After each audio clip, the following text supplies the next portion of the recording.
Bonjour à toutes et à tous. Dans cette vidéo, nous allons voir comment mener des calculs de coordonnées et de produits scalaires en base orthonormée.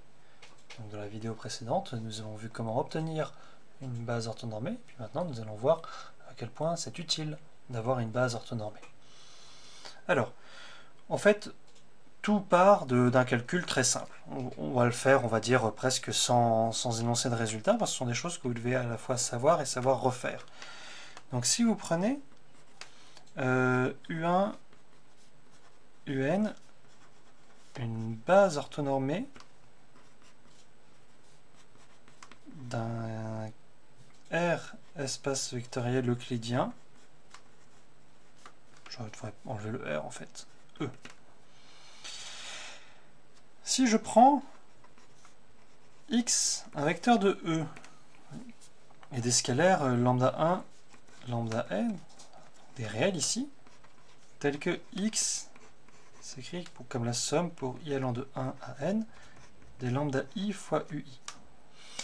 Il y a une propriété remarquable, c'est que l'on peut obtenir les lambda I immédiatement par un produit scalaire. Donc, regardez, si I est compris si J est entre 1 et n, le produit scalaire de X avec UJ, c'est la somme, par linéarité, ici par bilinéarité, pour I allant de 1 à n, de lambda I fois le produit scalaire de UI avec UJ.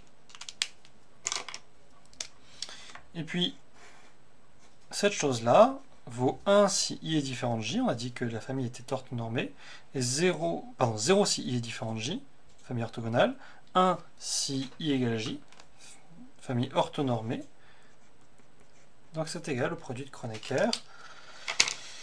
Donc je sélectionne juste lambda J. Bref, première formule très utile, X s'écrit comme la somme pour I allant de 1 à n du produit scalaire de X avec UI fois UI. Alors, première formule très utile. Une remarque, parfois on travaille avec des bases orthogonales et pas juste orthonormées. Ben, c'est pas grave. Si U1, UN est juste orthogonale, toujours une base,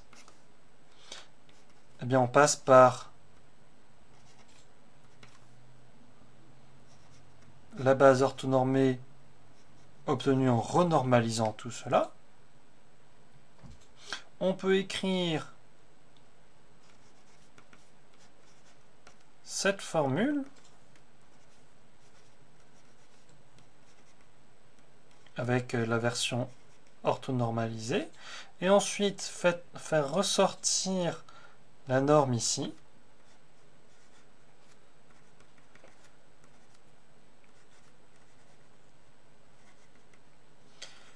Donc, en divisant par le carré de la norme, parce que la norme intervient deux fois. C'est bien homogène, on va dire, du point de vue de la physique. Là, on a le UI qui arrive multiplicativement deux fois. Donc, alors, ça, il faut bien le savoir. Ça, c'est c'est plutôt à savoir retrouver. Mais c'est aussi très pratique. Et dans plein de calculs, on n'a pas forcément besoin d'avoir une base orthonormée, mais une base orthogonale, c'est déjà suffisant. Donc, je vous laisse faire un petit exemple.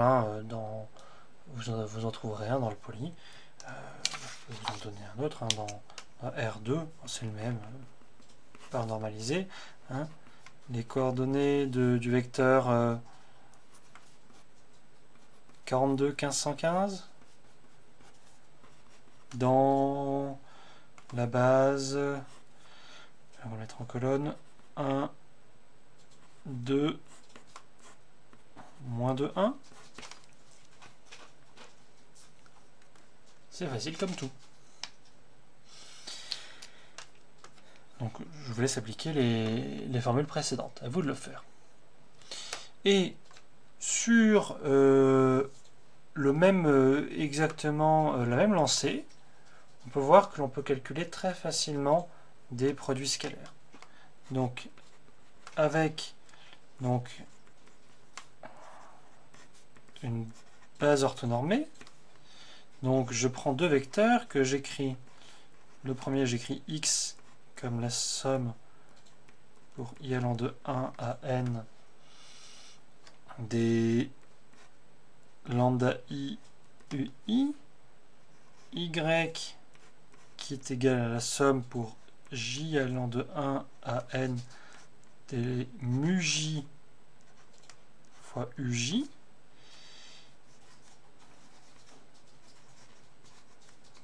Que vaut le produit scalaire de x et de y? Eh bien, c'est la somme, donc par bilinéarité du produit scalaire, on obtient une somme double, la somme des lambda i mu j, fois le produit scalaire entre ui et uj. Mais ce produit scalaire, on a déjà dit qu'il est nul si i est différent de j et qu'il vaut 1 si i égale j. Donc, il vaut delta i. Donc, pour chaque i, on a juste le paramètre, on a juste le terme non nul pour j égale i. Donc, on obtient la somme pour i allant de 1 à n des lambda i fois mu i. Et notamment,